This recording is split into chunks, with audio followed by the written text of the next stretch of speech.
Remember, one of the duties of slaves was to play to ennoble the mind of the philosopher kings.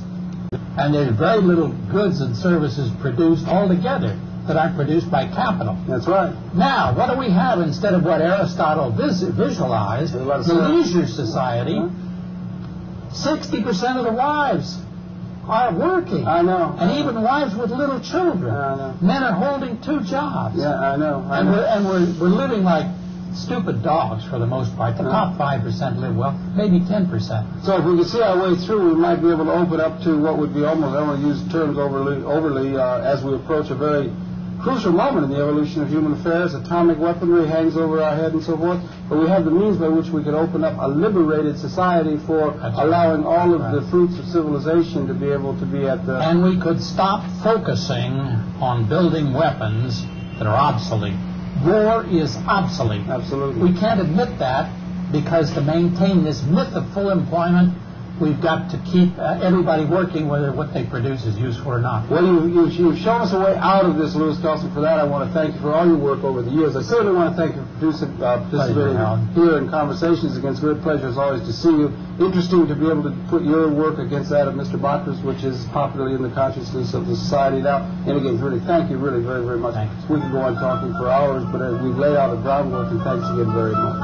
It's been a pleasure to have the perceptions of Louis Calso, then, the chairman of Calso & Company and the author of this extremely interesting book, Democracy and Economic Power. Happy we've been able to bring you those perceptions. We're in Conversations. Invite you to tune in again next week. We'll be coming back next week. That's it for this segment. We're coming back next week. Louis, once again, thank you very much. Good night. See you next week.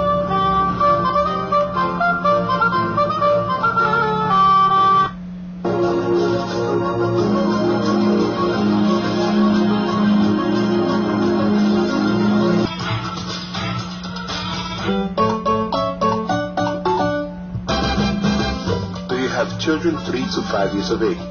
Do you live or work in East Harlem? If so, come visit our centers and register your child in our program.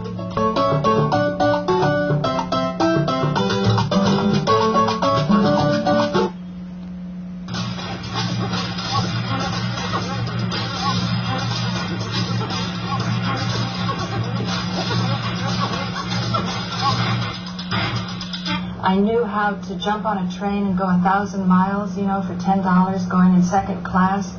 So I think the master knew if he didn't let me do it, I just would sort of blow off the whole experience he was trying to teach me. But he gave me these mantras, and I was working on the water element, and I was in Chennai in the south of India in this little room, and I had 2 days to do this particular process. You have to say 10,000 mantras. And I had gone... Brainwashing. Yeah, I had gone... Yeah, it is a brainwashing, but it's a good kind of brainwashing. Yeah, it's a discipline because you're learning how to focus. But I knew how to do the earth element. I whizzed through that. I estimated, you know, how much time I would take to do this. All of a sudden, on these particular mantras, I was so bogged down. There was no way I could achieve it. And the way the process was, I would have to wait an entire year to start it on that full moon again. So it was really something I was anxious, you know, to do, to get the water, the earth, the air, you know, you've got the 5 elements going. So I blew it off. I knew I wasn't going to make it. And then all of a sudden, the monsoon started. And the monsoon in India is something that they time their rejuvenation processes in Ayurvedic medicine to go with the monsoon. We do these procedures. The monsoon started, and my period came. And all of a sudden, in the middle of the night, I was able to start chanting the mantra, not with the brain up here, but with the brain in my womb. And I knew, all of a sudden, I knew counting wasn't important anymore. I knew I had achieved the purpose of the discipline to hook the energy of this water element. And that's when I understood better than any book, better than the hinting that the master had given, that there was something very special about women. And because of that, when women were on their periods, when they were bleeding, they should not be around men who could have, just by looking at them, 6 months of spiritual practice taken away, because it was that powerful. And even as a woman, when I was staying with other women, when I wasn't on my period, I could feel the women on their period affecting me. And of course... sometimes we do too. Yeah, well, only it's permanent. Well, this wasn't about PMS and stuff. This was a very subtle energy, and the whole tantric process and what I was learning was everything is good. You know, it's just about paying attention to what's happening. It's not that it's bad or women are bad and they're being hidden away during their menses, you know, because they're evil and polluted. That's a misunderstanding about these procedures. It's okay, enough about the vagina. Let's talk about the anus. Well, okay. Okay, go on. What is it about a chick's ass? Well, no, what? I don't have much experience with that. Why don't you tell me? Well, whenever you see a man on the street and a woman walks by, he always turns around. Okay. Right? Yeah, it's part of it, whatever it is that makes wiggling. Something that the anti-porners, Paula Gloria, wiggling. That's right, it's the wiggling. With clothes on. It's the wiggling. And don't wiggle. Yeah, well, they put that down as something that you had to be of a certain age to see on YouTube, which is just the craziest thing I have ever seen. You started looking at men's asses. You have to be over 50 to look at my stuff. Asses. Well, I recently started looking at men's asses. Yeah. Well, men wiggle nice too. Did they wiggle too? But do you want to tell me more? Because maybe you know more about this. I really have no idea about. Here's one thing. The film side of it or the music side? No, I come from music side. I mean, I did also videos since the 80s, but I try to play with software which also does this stop and go, but I'm not as good. So he's brilliant. I love his stuff. Okay. I just came from an interview with IFC channel. Oh. Might be interesting because I presented the other side. They're more documenting about the whole Nine Truth movement. So I presented basically the opposition within the fake opposition, and they were kind of cool. I'm not sure if it will be aired, but maybe. So 2009, and I was at the National Arts Club yesterday, and we might get invited. What day is your birthday? It's this week, right? Yeah, I'm not celebrating my birthday. What day is it? Tomorrow, 14th. 14, okay. Oh, no. Happy birthday. Yeah, thanks. How old? Yeah, I don't tell that. I don't want to be put in any box. He's not telling. He's not saying. I'm like a pussy, like the women don't reveal their age. I can't sing happy birthday to you because my happy birthday song, check it out, goes like this. Happy, happy birthday, happy, happy day, happy, happy birthday, happy, happy day, happy birthday, happy birthday, happy birthday, happy birthday, happy birthday, happy, happy day. It's Now I have to say, my wish. Is that not the theme from 5-0. Hawaii 5-0? Birthday 5-0. When you become 50, you sing happy, happy birthday. And when you start singing it, everyone in the place knows that the person is 50 until the end. Because you could use it for someone who's 48, because you go at the end of the song, happy, happy day, minus 2. They go, oh, he's 48. Too far away, too far away. Too far away. Okay, whatever. Minus 15. Hey, he's 35. So happy birthday 50 is you sing happy birthday. Happy, happy birthday. Happy, to happy Hawaii 5-0. I read it. Okay. So was 41 music around today? No. It'll be minus 9. Oh. Yeah, it's minus a lot. What is that? Minus a lot. No, I will not reveal it. Anyway, I'm going to go have some breakfast. Okay, thanks a lot, Warren, and it's just been wonderful. All the support you've given us. You're just making it happen, and I think we can do miracles if we keep working. You guys are making it happen. You guys are supplying the ones who do not know with things they should know.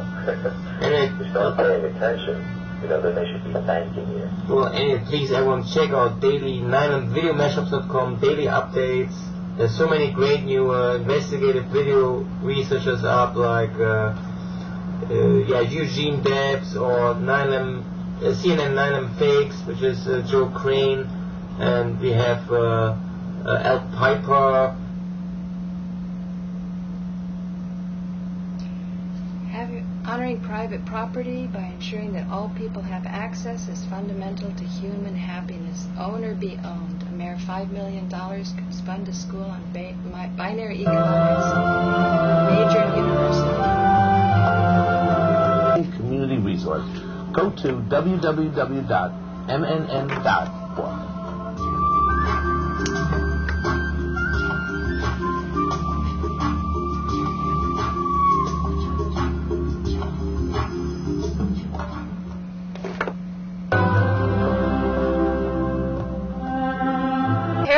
I played a little bit of Louis Kelso because I'm trying to post something that will show viewers what it's like, YouTube viewers, what the flow is like on MNN.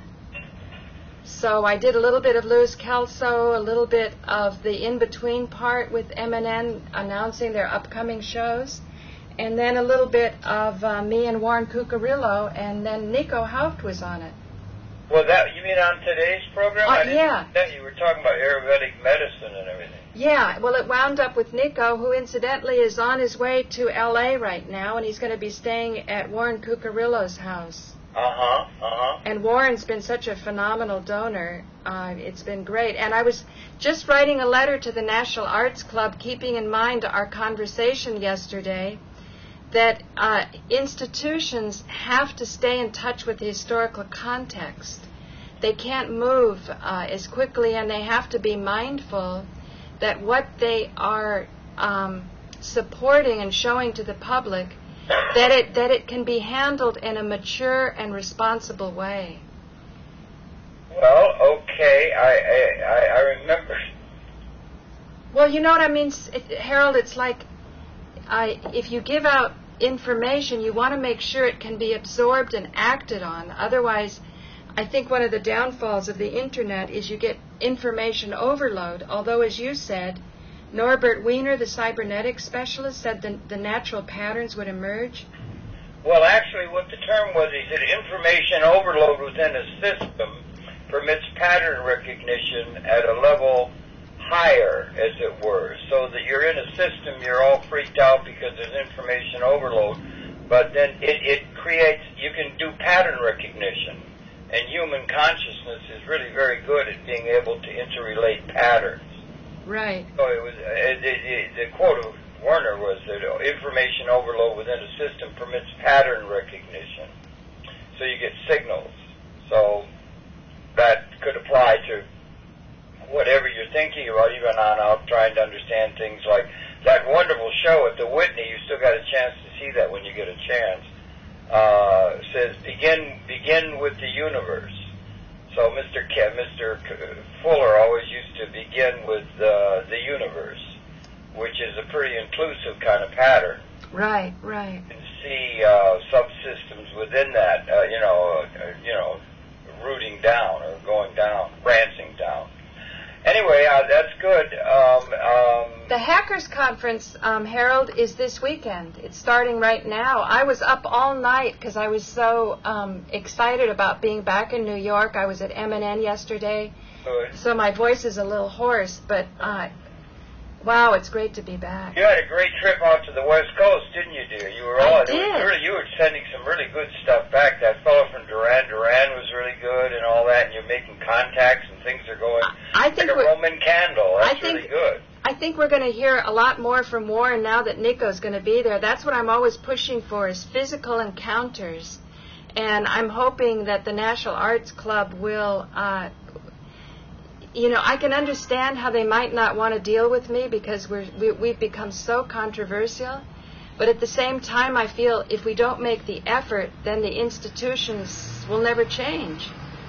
So you've got to kind of keep at it and sort of assimilate any kind of abuse or misunderstanding and kind of lead the way that way too. Because if we can turn abuse into stimulation, then people don't have to feel like victims. And they'll feel... That's a good thing for them not to feel that way. They get it. It's called empowerment or something. Exactly. That's good, I guess, for people to do that. Exactly. A lot going on here, too. Don't forget we got a picnic in the park on Sunday. Oh, wow. What are the times? It's just somebody. I'm going to try and get up there at noon if I can and seize the territory under a shady tree or something, but they'll be coming in all afternoon and then up until dusk or so. You know, Jim Fetzer was coming in to do some interview work with me and Molly, but I wonder maybe we could do it in Central Park, because we could stream it. Sure, if you can. You're going to bring your laptop, are you? Yeah, I'm going to ask Molly. She's always up for an adventure, and that would be really great. You just can't have any tripods. Molly, you can have a little one. You can have a little one you can just stick in your back pocket practically. I think the city... Oh, no, you can't do that with your... I was thinking of a camera, of course, yeah. Anyway, that's there, Sunday, and then today I got to go up to M&N. There's a fella called me out of the blue. I had programs scheduled today and everything, and through this, and I got the programs up for next week. And then a guy called me out of the blue, whose name I'd known for 20 years, 25 years, but had never met or had direct contact with, and he happened to be in town. His name is Shan Turnbull. He's out of Australia. And he was an old friend of Louis Kelso's way back when, and he's got a lot of things going. And I was able to just get a couple of hours of time today. I'm going to be going up to M&N today and tape a program with him, and he has to take a plane back to Australia tomorrow. Really? Early in the morning. What time is it today? Today I'm a little concerned also because Willie's at Schaumburg today. But Josh has been doing great. He's gotten linked up with this fellow Cornelius. I don't know if you've met Cornelius Ricks yet, but he's there doing a whole lot of programming with blacks. Right. And there's a lot of excitement going on in that. And Cynthia McKinney. Right. No, I spent time with them yesterday, and Josh. You did good. Yeah, Josh was pushing me to go, but I said, Josh, I'm just doing so much. I just got back. However, I was going to go to the Hackers Conference, but I would really like to meet a man who knew Louis Kelso. So, do you need some help? Back in the 70s, when things were really heating up and everything. And he's doing a whole lot of things in Australia. He's got a big name in the world of reality. I mean, the financial world. What time, Harold? Well, I got it from 4 until 6. And I'm a little concerned because George, God bless him, said he's going to come. I know. Other fellow, there was a woman who did a program that was really good, Coley Clark. Harold, because I'm so interested in binary, I will come, okay? Can you? Well, that would be good. It may be I can get to you later or something. No, I'll be there at 4.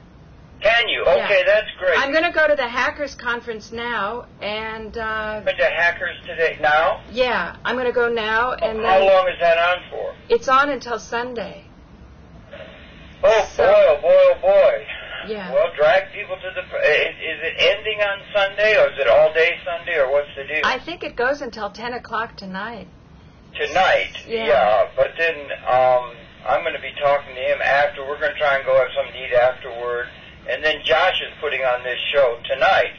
He did one last week that I was the moderator for with Jeffries and that kind of thing. And now he's doing one with women, black women, and the political thing. Right. And Cynthia is a very strong voice. And Coley is just gorgeous. She's out of Mississippi. She's almost my age. And she was talking and explaining the situation from the black perspective before there were still poll taxes and all that stuff restored. SNCC and those people, the voting rights bill, all that stuff was done. She's just gorgeous, She's going to be there because she's the right hand to Cynthia. Well, and I got along just famously with her. Are you going to tell Cynthia? I'm looking forward to sort of talking to Sean, but also getting involved with the thing that Josh is the moderator. No, he's the producer of. And then they're going to have Mr. Barron's going to be the moderator for this thing. They're going to tape, I guess, around 7 up there tonight. And I want to support Josh because this Cornelius is a Roman candle. He's an interesting guy, Cornelius Ricks. So there's a lot going on. Also, I was in Washington for the annual national meeting of the Alliance for Community Media. And they had all these people from around the world that represents public access across the country. Mm-hmm. And that was interesting. Met a whole lot of people. Was able to get down there for 3 days at a conference. And so there's a lot going on in the public access front. And the franchising is coming up. It's just over the horizon now. So that's another big issue that we're trying to deal with. And so it's so good to have you back in town. It seems a far better place now that you are here. You know, I'm thinking as you're talking, if I can convince the National Arts Club to do the fundraiser for the Concordia Foundation, that might be a really good venue to introduce ACAP also, because it seems as though the refranchising, nobody is talking about the censorship, which is... Oh, that's a big issue. They're all saying it's... That is a big issue. They're all saying it's... I'm really worried about you're talking about the YouTube taking things down. Yeah. That's a real big bother to me. Yeah. I don't quite understand do what you know, their policies are. Do you know what's even more disturbing is after I called the FBI fraud division and explained this, not just my situation, but a friend's daughter who had lost $5,000 through an internet sublet scam. Yeah, with a certified check. Yeah, certified checks. If you know, this internet scam is running off the good reputation that cashier's checks have, which actually are not worth what people think they are. It can be up to 60 days that your account would be debited. Yeah. So, that company just went under. That bank, they're holding a long time before they clear. Yeah, so... There's a difference between a cashier's check and a certified check, or are they the same? I would assume they were, but, you know, I would think wiring into your bank is the best. Yeah, everything should be able automatically at a keystroke. And I mean, if the big shots can do that, why can't we? Well, so perhaps we could do a fundraiser for the Concordia Foundation and ACAP and sort of throw a light on the fact that it's not just China that's censoring the internet.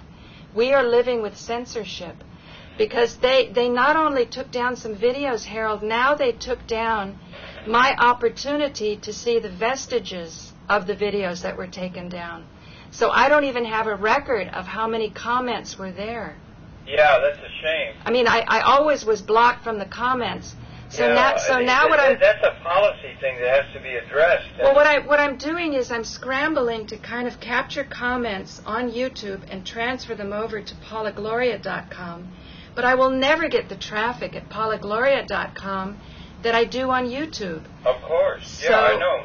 So, you know, like I said yesterday, if YouTube is owned by the bad guys, because that's what Nico Haupt indicates, well, hey, the bad guys gave me a platform and a voice. Yeah, so okay, I have to be grateful for that. But maybe through the Arts Club and fundraisers and awareness and ACAP and streaming from Central Park, maybe we can start to throw the light on the true empowerment of people, which I think is capital ownership. Yeah, well, that's a huge thing. You know, that's a pattern in the words of Mr. What's his name? You know.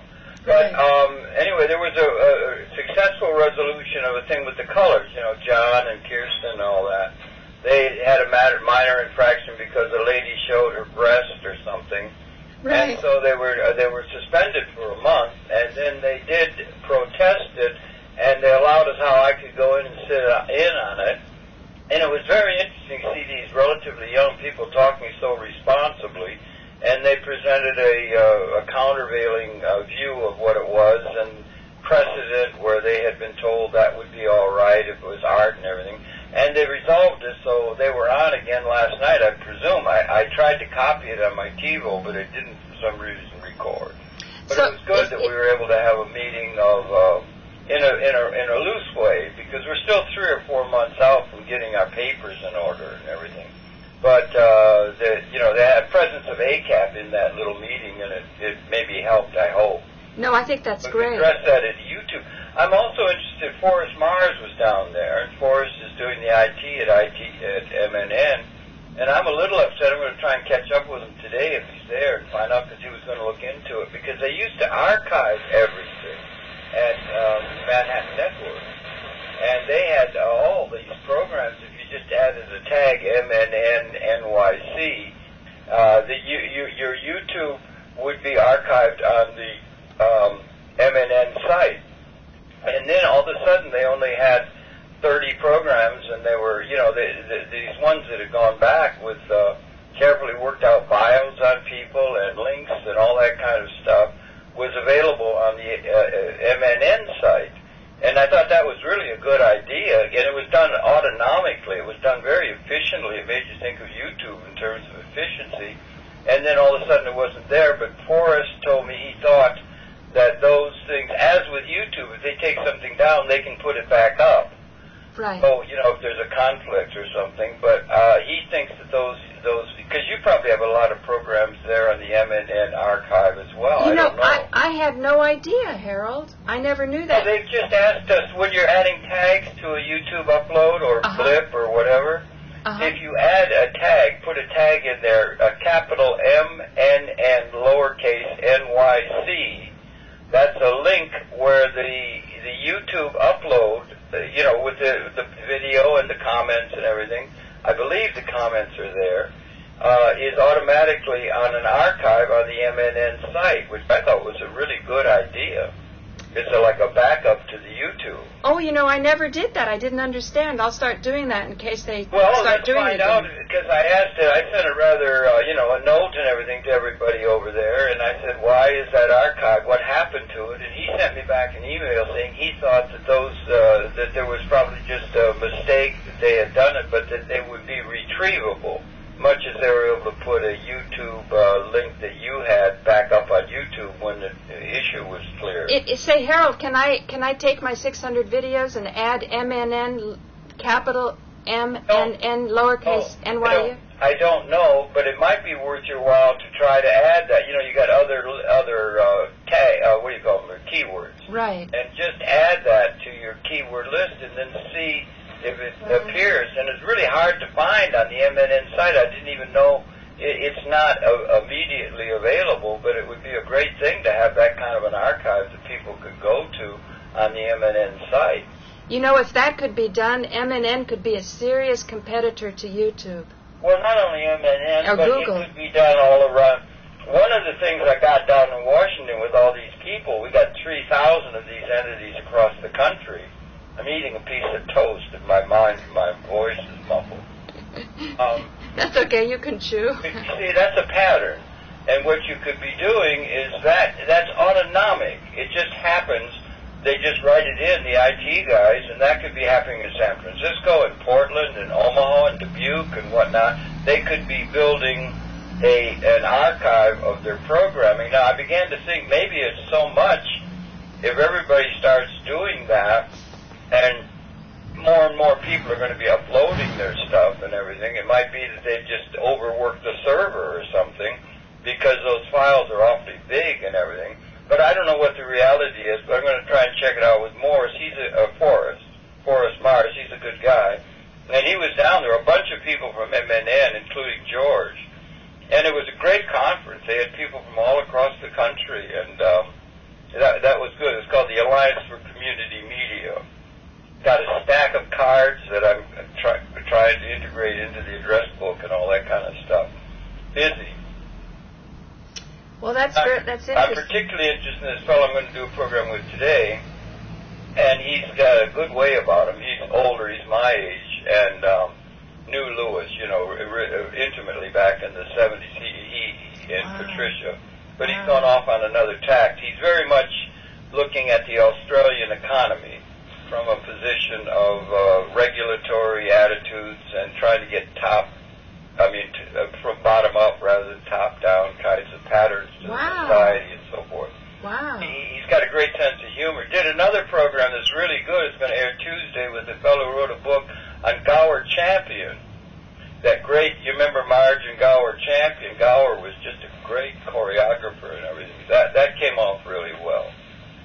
And so we're busy, and I'm now just uploading and then getting ready. I was a little concerned. I met a fellow there with Coley, and she's going to be there tonight with Josh's thing.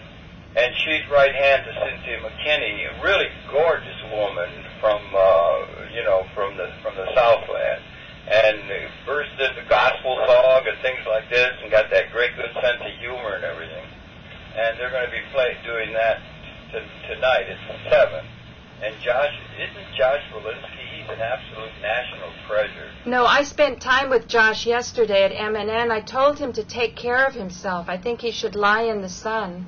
Because I think after chemotherapy, the teeth fall out, and I don't think they're telling people this. because my father had some teeth come out, and he said it was because of chemo. My father, who I went home thinking he was on his last legs, Harold, I remember. They're not giving him chemo, and he's just coming back like a weed again. Isn't that something? I heard you talk about Ayurvedic medicine. The best pharmacy is your own body. Right. That was interesting in the program you did today. That was actually John Gray in the Transcendental Meditation Organization. There was sort of this fanatical application to purify your body as much as you could so you can achieve higher states of consciousness. Yeah. And John Gray ran across a book called The River of Life. And the book, The River of Life, was all about how to do cleansing with urine. That the most powerful, if you could get over that, the abhorrence of drinking urine, it turns out it's had remarkable results in leper colonies in India, where leprosy seems to be some function of liver degeneration, and a place where they don't have access to medicines, and I don't think Western medicine really can address leprosy. Well, no, I think actually there is something that they can do. Yeah, but sometimes today specific, I really appreciate that you might be able to be there. I had a contact with a young man. His name is Osiris, a really bright young man. He said he's certified. He told me he was going to be there today, and George said he would be there. I want to make sure I get that program done. He has to catch a plane at 8 in the morning tomorrow. So do you have one show or two? No, just one. I was only able to I just wanted to get Sean. Yeah, no, I totally understand. He's been a voice that's been in the background, and always the name would pop up and everything, but I've never met him. And he just called me out of the blue, and so I had to scramble, and I got a 2-hour block, 2.5-hour block, at 4, to do this one program with him and get it in the can. We'll air it the week after next. And so but this young man said he was going to come. And some of these people, I just left a message for him. He didn't get back to me, so I'm a little bit concerned that we might be shy someone. But at the same time, I know the young man because I was there when Josh snagged him. He's a very slight black fellow who's really good on the camera. Yeah, okay. I think he's with the youth channel. He told me when I was there the other night, Tuesday. He said he was going to be able to be there. Well, I may be covered, but he doesn't respond to say, that it's cool. So I'm a little bit. Harold, don't worry. I will be there. I'm just going to work. Okay, what I'm trying to tell you, I'm glad you'll be there. You can meet Sean because you're the only person that I know has any inkling of binary.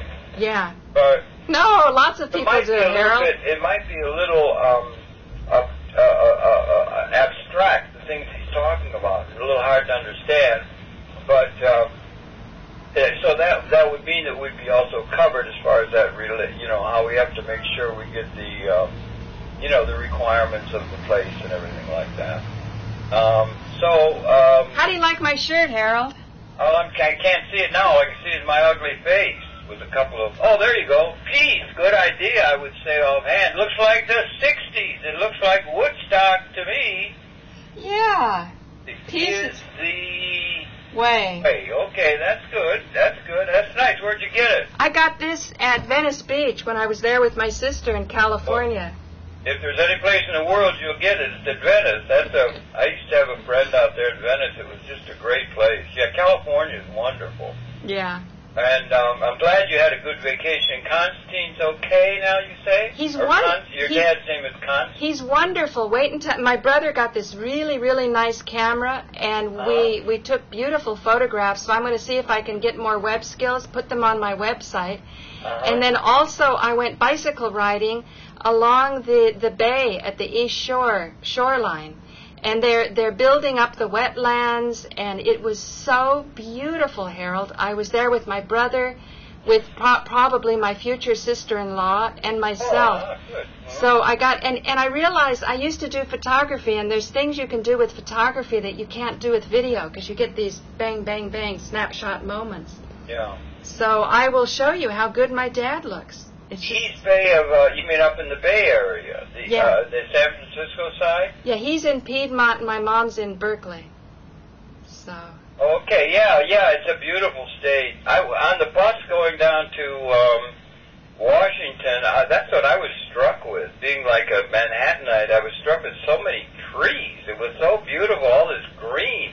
And it just went on for mile after mile after mile. It was really reassuring in a way. But you know what, Harold? They've had huge forest fires, and the air was so bad from all the redwoods burning that in the north, in Berkeley, I took a trip down south to see Warren, and my sister, who stayed behind for a while, she eventually followed in her big RV. Her boyfriend has a huge RV. You feel like a rock star when you're in it. And so they parked in Malibu, and I think for about $100 a night, you had the most fabulous view looking over the Pacific Ocean, and I would go swimming after I would do my streams from the RV park. So, but in the South, the air wasn't so bad, which is usually the other way around, because of these forest fires. They're increasing out in the West. It's terrible. There are a lot of these big, awful fires, and they go down into, I don't know, it must be a drag. I lived there a year in California. I liked it. Every day was just gorgeous, the weather. And my son's out there in Berkeley, so that's good. I'm going to try and connect this John Gilvey that's going to air. The one on Gower Champion, it was just great. He showed some scenes from Showboat and everything like that. Anyway, I'm rambling. A lot of things going on, and you're going to try and get over to the hackers thing today? Yeah, so I'll either go before or after your event, or maybe both. I'm going to call Alan now, because he was supposed to take me to breakfast, but, you know, New York breakfast is about 1 o'clock. Is it at the Pennsylvania? Yeah. Where is the Pennsylvania Hotel again? Yeah, okay, that's where they'll be. I don't know, I got all kinds of stuff to do. Harold, where is it? But I'd like to go over there and say hello to those folks. It was really that was the closest feeling when you got me down there last year, was it? Just, I don't know. But that was the closest feeling I could remember to the feeling that was in the air at the Woodstock Festival. I mean, the attitude of the people was rather reminiscent of Woodstock, that great, event in 1969. Well, I'm sad to say this may be the last Hackers Conference. They only have them every 2 years, and it seems as though they're so financially fragile. Some say they're so infiltrated by the same forces that are bringing down YouTube sites that I'd really like to get into that. I think you should go to the Hackers Conference, Harold. I would like to. I loved it last year. It was 2 years ago that they were here. Let's go on Saturday. Let's go tomorrow. Maybe I can go on Saturday. I got a lot of getting the website up to date. I got a lot to do and everything. But maybe on Saturday, yeah. But then Sunday there's a picnic, and then I'm getting ready for some important programs on the 24th, and so on. I got to set up some new dates. I got a bunch of. It's just busy as a bee, But that's really reassuring that you'll be there today. And it may be that that guy's going to come through. He said he might even be able to bring another person that's in his bailiwick and so forth. But I'm very upset. I'm very nervous that he didn't get back to me. I think the young people just assume, or some people that are very responsible, you don't have to say it ever but once, and it's really solid. But a lot of people, when they say we'll be there once, they don't show when the time comes. I know. It's a nervousness with the new, but he's a great guy, really a good guy. So you're looking good. Your picture's jumping, kind of. I know. Do you realize that? I don't know. You're going back and forth to my picture. I don't know why. A couple of doves and stuff, and then you. I know, but the picture sort of jumps a little bit, but it's looking good and everything. Let me restart it. That's probably a good idea. Yeah, I had all kinds of problems with my thing. It broke down. The computer, I lost it, and then the cyber stuff is really very. I got an external hard drive that helps, but there's a lot of other things that have to be done. That looks better. Yesterday, after you called, somebody called me up and said the stream was choppy, and that usually it's good. And it turns out it was an MNN viewer who's been watching me quietly. So there's a lot of people apparently that watch, and they're too shy to call in. Yeah. So that was impressive to me. It's encouraging when you get feedback. Oh, absolutely. I think the feedback is really good. We can use all the good, positive feedback we can get because there's so little. Right. Well, that's what Marshall McLuhan used to say. What was it? The creative elements in the society never get feedback. They only get feed forward because nobody can understand it. That's very... it's something they can't understand. That's why I'm a little upset when you said that somebody should take action. I still am of the opinion this isn't the time to take action because we don't know what the hell we're doing yet. I mean, humanity. That's my sense. I think we have to get the facts right, as Joe Friendly said. Not Joe Friday in Dragnet. We still don't have the pattern. We don't have the overarching pattern. Harold, I believe that, but the thing is, if they start cutting off our ability to communicate freely, we'll never, we're cut off. I still think the public access realm is something really incredibly significant, unique, and really important. Maybe the most important issue there is the unique financing of this public access, which is very unique. I don't know if you ever had a chance to read that little thing I put together, but I'm more convinced after talking to all these people that are administrators, comparable to Dan, that were from all over the country. Good people all, really good. They tend to be very concerned with the least advantage in the society. Thank God somebody is, and so forth. But I was able to rip that around with some people over drinks and stuff, and they seem to be able to accept the idea that the way that public access is financed through that, that franchising process is something totally unique to communication. And it's a little window on a binary way of thinking because it's outside the normal dialectic. The way public access with these significant amounts of money that come from the corporations, media corporations, is unique to all communications. It's never happened in anything else. And so it's something that could be built upon. But say, Harold, could you maybe print something really short out that I could send? I've got a one-pager. I'll send it to you. Okay, because what I'd like to do... I got one page. How would you... I'm going to be... Listen, I'm going to be sending... maybe I'll do it today. I don't know. Maybe tomorrow. What's today? What day? It's Friday, right? Maybe I'll send it out again, and I'll make sure you're on there. It's got 3 attachments. Harold, go back to 1970. Harold, can you print... Harold, can you print it out? I don't have a printer, and I'd like to hand it to the National Arts Club. I've got a folder full of these one-page things. Okay, bring it. With me today up at MNN, and you can take 20. Okay, because I only want one. Everybody looks at it and says, well, this isn't relevant. But that's okay. But Harold, what I'm saying. Harold, do you like the idea of doing a fundraiser for the Concordia Foundation and ACAP?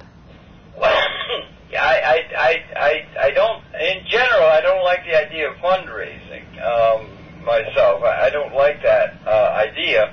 But sure, I mean, the Concordia is great, and the ACAP is, and I still think ACAP ought to be just building out of the resources we have right at hand. Which is, but yes, sure. What would it involve? What are you thinking of? But then, in that case, it's a fundraiser for energy, if not dollars, maybe to alert people to how precious it is. Maybe they don't know. You know? The main thing for us to do is to undergird public access, because it is under attack from a lot of people, and it's so totally unique. Not just in terms of the fact that you got people who are going to be censored or they're not going to have their voices, or anything, but the financing, the principles of the financing by which public access, MNN, and these 3,000 places across the country exist, in terms of having the capital requirements for, and also the operating funds, is the way that is achieved is totally unique in the history of communications. It doesn't apply to anything else, and it certainly doesn't apply to the automobile industry. But Harold, I don't want to rain on your parade. It's born on the backs of people spending $100 a month for cable. Let's get real. Yeah. That's why I want to push on the fundraiser. I don't know how to do it either, Harold. Yeah. I'm just saying that as I think it through, I understand and I agree that institutions have to stay in harmony with their historical context of keeping the society together. I understand that. But at the same time, you have to create some pressure on them. Otherwise, I don't know how things will change if people don't say, I want some change. But I don't want to say, we don't know where we're going, but we're on our way. you woke me up to song. that, Do you too. remember that? No, you told me. Sing it. No, do you remember the song? It's an old I Scottish don't. song. We don't know where we're going, but we're on our way. We don't know where we're going, but we're here to say, lidle, diddle, deedle, diddle, doo, die. We don't know where we're going, but we're on our way. That's an old Harry Lauder song. Oh, I think the Scottish ancestry is wonderful. The Scots invented the modern world and everything in it, according to Mr. Herman, and I think it's true. It can be made. It was the Scottish Enlightenment that set this modern world up. But this modern world has to make another much bigger transition to the postmodern world. And because we're down, like we said to that young man yesterday, we're down to final exam time. And they still, our political leadership, Obama and all that, they don't have an overarching idea or philosophy of how the capital is going to be formed and income is going to be distributed outside of the inherited institutions. And that's the single most important question to be addressed. I agree. I'm getting a call. Should I check it or what? Well, I just want to know about Scottish cream. Take your call and come back. Okay, hold on. Wait a minute. While Harold's taking the call, I want to say that Scottish Cream the First has posted a video called Who Killed Dan Wallace? And he wants to... Hello? Uh-huh. Yeah, that's Sean, and he wants to talk things over, so that's the fellow we're doing the program with. Okay, great. You go and talk with Sean. I'll talk to you. Maybe we'll catch up with you later. Hope to see you around 4 o'clock then, okay? Great. Bye. Bye. So I wanted to ask Harold more about the Scottish Renaissance, I guess what it was, the transformation, about that energy and where Scottish Cream comes from, because there's a YouTube handle called Scottish Cream the First, and he's trying to create a platform to bring planers and no planers together. And I really, really support that effort. So now I'm going to see if I can get Alan Steinfeld.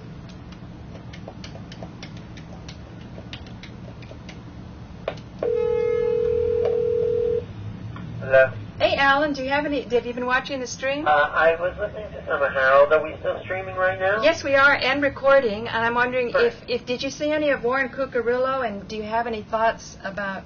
Well, what were you talking to Harold about? Oh, I was talking to him about a colleague of Louis Kelso's, who's an elderly man now, and he needs some help up at M&N. So I decided I would take time away from the Hackers Conference and go there, because I would love to meet such a man. Now, did you explain to people who Louis Kelso is? No, why don't you while I put your website up? Well, from what I know about Louis Kelso, I haven't really studied the subject, was that he inspired Robert Ashford's binary economics. But that's basically all I know about him, is that he developed a new way of dealing with money. And I gave Ashford a call recently and didn't hear back from him. But what do you know about Louis Kelso? Because I really don't, I know next to nothing about it. Well, I feel when people go, how do you do what you're doing?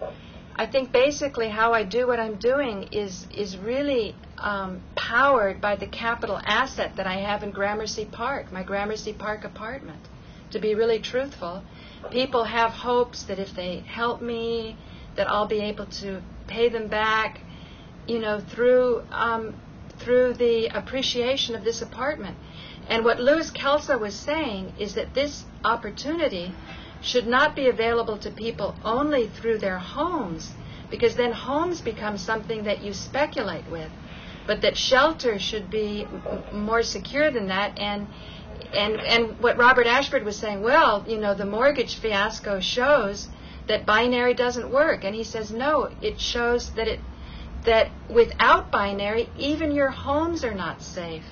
So that he was saying that, did you know that what the federally insured home loan means, Alan? Do you know what that means? I think it means that if you the government will pay the banks if you default.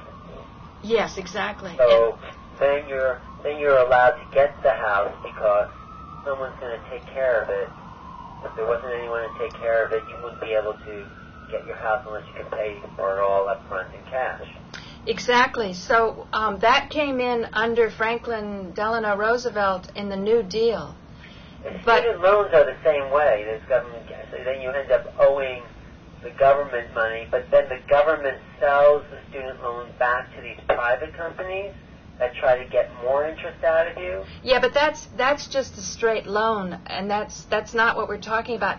In the case of a house, Alan, by the time you pay back the government for the loan that they gave you, or they didn't really give you the government's not giving you the loan, the bank is giving you the loan. Exactly. They are insuring the loan. They are the reinsurers. Mm-hmm. So by the time you pay it back, the idea is in a growing economy that house will be more valuable. Mm-hmm. So, but what Robert's saying and Louis Kelso's saying is that this feature shouldn't be just for homes, but you should have access to get this insurance to acquire not a house only, but say a stake in one of the 3,000 top companies in America that any insurance company would say is a no-brainer to insure. So you're buying capital based on the earnings of the future capital. Now your house doesn't do that unless you sell your house. So if you had a stake in something that's in a company, in a corporation that's producing, then by the time he usually gives them a timetable of about 7 years. Within 7 years, that capital ownership is throwing off profits. So you can start to live on that. And it could economically liberate humanity. That's how powerful it is. In which way would it liberate humanity? Well, what it's doing is it's recognizing that most wealth comes from capital. It does not come from labor. So you're allowing people to have access to capital, and it's not robbing Peter to pay Paul, because those who are giving up the capital... But can you say the whole thing again? I'm almost getting it. Say the whole thing about the loan, the house loan. If you get money from the bank to pay for your house, you start to pay it back, and then what happens, you said? Well, the only way you can pay back the bank from your house only, other than your labor, is to sell the house. Well, most people pay it back from their labor, right? Yeah, so that's why it's a slight example of binary, but it's not the full example. The full example would be acquiring capital not in your house, but in one of the major corporations that any insurance company would say is a no-brainer to insure based on the future earnings of that corporation.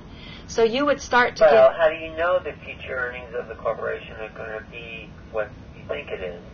Well, let's put it this way. They're doing it for rich people who aren't buying that capital with their cash. They're buying it with insurance. They're doing it this way. So all you have to do is determine that somebody's credit worthy based on that asset. When I had the cellular telephone license, I borrowed $8 million from AT&T, not because of my sterling character and not because of my wicker furniture store, and not because they said, well, this woman will work like crazy and pay it back if anything goes wrong. Hell no. They gave that loan based on my capital ownership in the license to serve 13 counties in Kentucky. But they knew your license was worth more than $8 million. Exactly. So with your house, if they give you a loan because they feel your house is worth more than what they're giving you, then what? I don't think it's really that they feel your house is worth more than they're giving you. I think that the New Deal was passed out of humanity to start to include so many people who had been disenfranchised from a system that was getting out of control by the capital amalgamating in the hands of a very few. I don't think it was to turn people into speculators. Well, banks, though, are in the business of speculating. Isn't that how the banks... Yes, but I don't think you should say it's the bank is giving the loan based on a reinsurer, based on the insurance of an outside agency, which in this case was the... They're making money on the interest they're lending you. And they say it's a good bet. Can you hold a second? Sure. Rabbit Hole Central.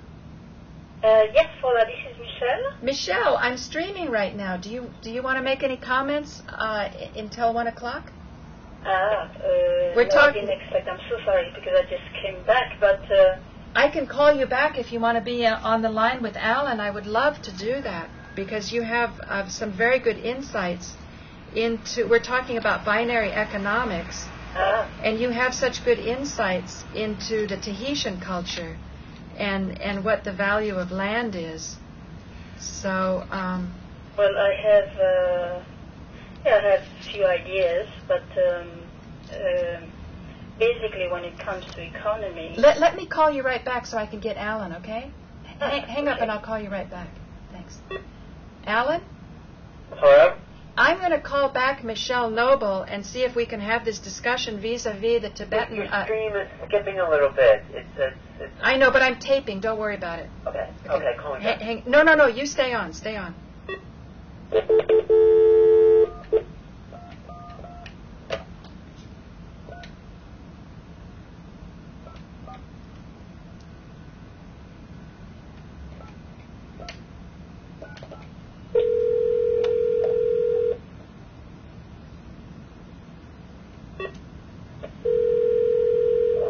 Hello?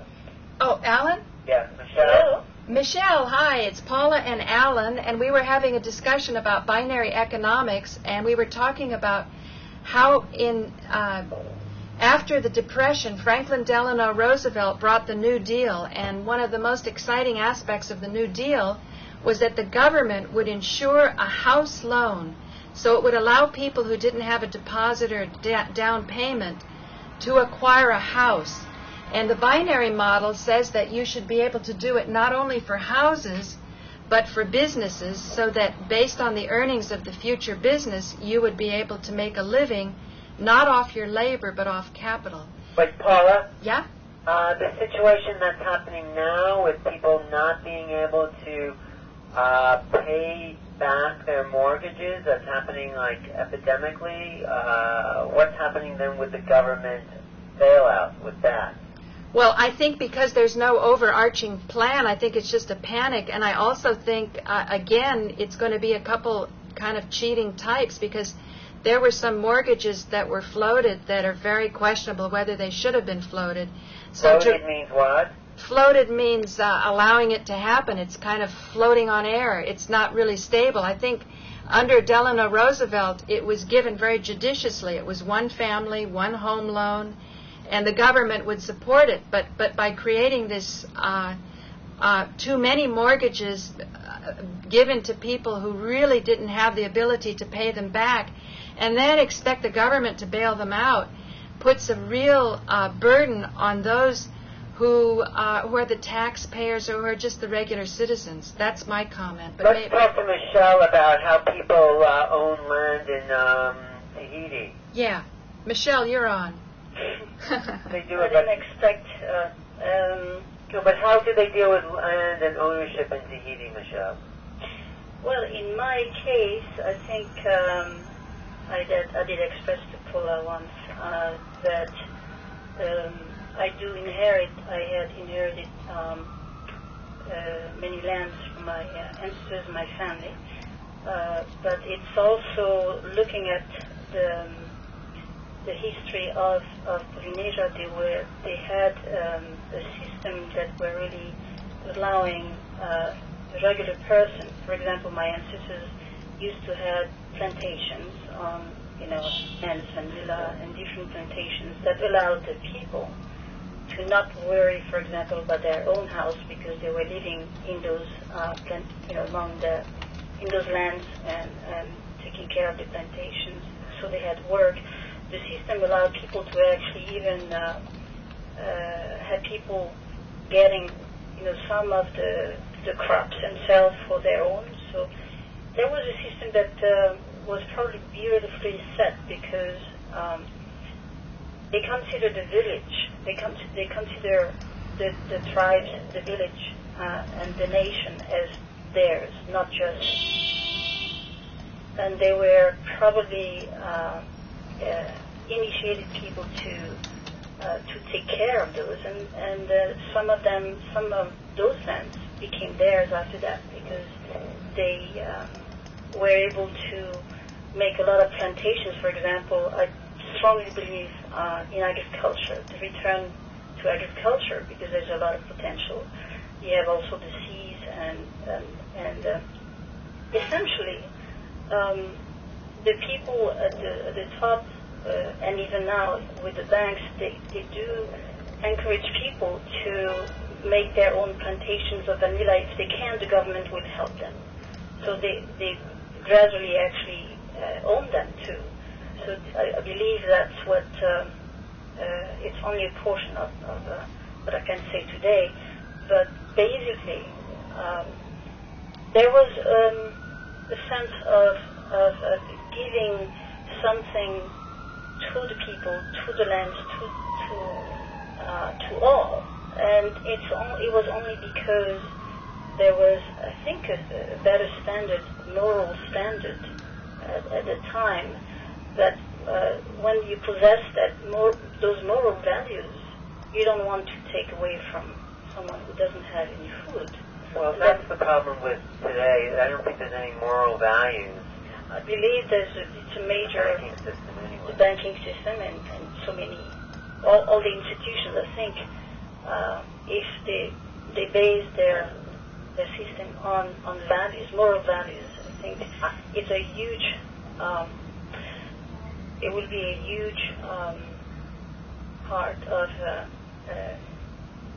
Well, I think that's what Louis Calso saw, and I think Robert Ashford. I don't know if it's even moral values. It's just human values. It's a respect for people as opposed to money. We have to redetermine what value means. Value is not just an object. Yeah. The first value, the human has value, and if we understand that each person, regardless of their position, has value, obviously the way we consider the human being would be very different. You don't have to go to the best schools to have value. Unfortunately,